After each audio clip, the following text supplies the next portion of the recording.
राष्ट्रोन्नति के पथ पर नित्य प्रेरणा। एक दिन, एक पृष्ठ, एक विचार। श्री गुरुजी समग्र 12 खंडों का संक्षिप्त रूप भारतीय विचार साधना पुणे द्वारा प्रकाशित किया गया है।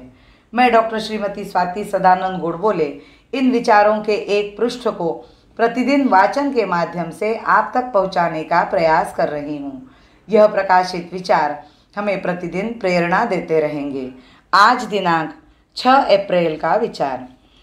हिंदू जीवन संकल्पना परम सुख का मार्ग। कृतयुग की हमारी इस कल्पना में आज के राजसत्ता शून्य राज्य के चित्र में साम्य दिखाई देता है।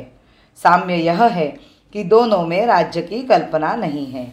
फिर भी हमारी कल्पना कम्युनिज्म या अनार्किज्म नहीं है। यदि वह कोई इज्म ही है तो केवल हिंदुइज्म है।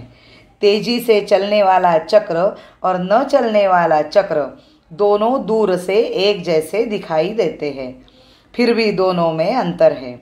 एक जड़ है तो दूसरा चैतन्य। समाधिस्थ व्यक्ति और मुर्दा एक ही जैसे दिखाई देते हैं, किंतु वे एक जैसे नहीं होते। मुर्दा मृत है, जीवन शून्य है, जबकि समाधिस्थ सजीव है, और सजीव ही नहीं, इसके बाद के जीवन में भी उसकी दृष्टि है। दोनों में इतना महान अंतर है। हमारे पूर्वजों ने एक स्पष्ट कल्पना रखकर संस्कृति का ढांचा बनाया है। बाह्य परिस्थिति के कारण यदि वह चित्र पूर्ण न हो सका तो उसका कारण यह है कि हमने अपनी शक्ति खोई, एकता खोई, बुद्धि की स्वतंत्रता खोई और दूसरों की दासता स्वीकार कर हम छिन्न विच्छिन्न बने। इसीलिए हम सफल नहीं हुए। यही कारण है कि हमारा समाज उस चित्र को प्रकट न कर सका, किंतु हमारा एक चित्र अवश्य है और उसे न रखते हुए हमें दूसरों का अभाव का आश्रय नहीं लेना है। मैं और लोगों की देखा देखी अपने यहाँ दुनिया की सभी बातों की खोज निकालने के पक्ष में नहीं हूँ।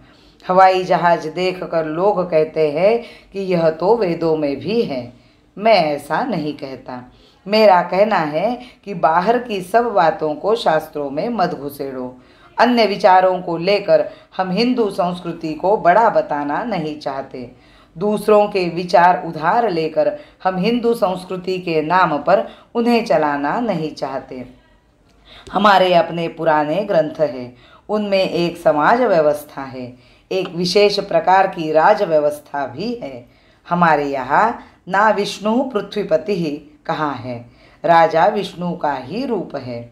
हमारे यहाँ कभी राजतंत्र, कभी प्रजासत्ता, कभी समान अर्थ और कभी उसका व्यक्ति समूह में वितरण, कभी एक व्यक्ति में केंद्रीकरण, इस प्रकार के भिन्न भिन्न प्रयोग किए गए, किंतु सब में एक ही दृष्टि थी कि समाज ज्ञान संपन्न हो, चारित्र्यवान हो और अपनी आत्मा का ज्ञान प्राप्त करता हुआ चिरंतन सत्य को प्रकट करे, और व्यक्ति अपने सुख से ऊपर उठकर समाज के तथा अंततोगत्वा मानव समाज के सुख के लिए प्रयत्नशील हो।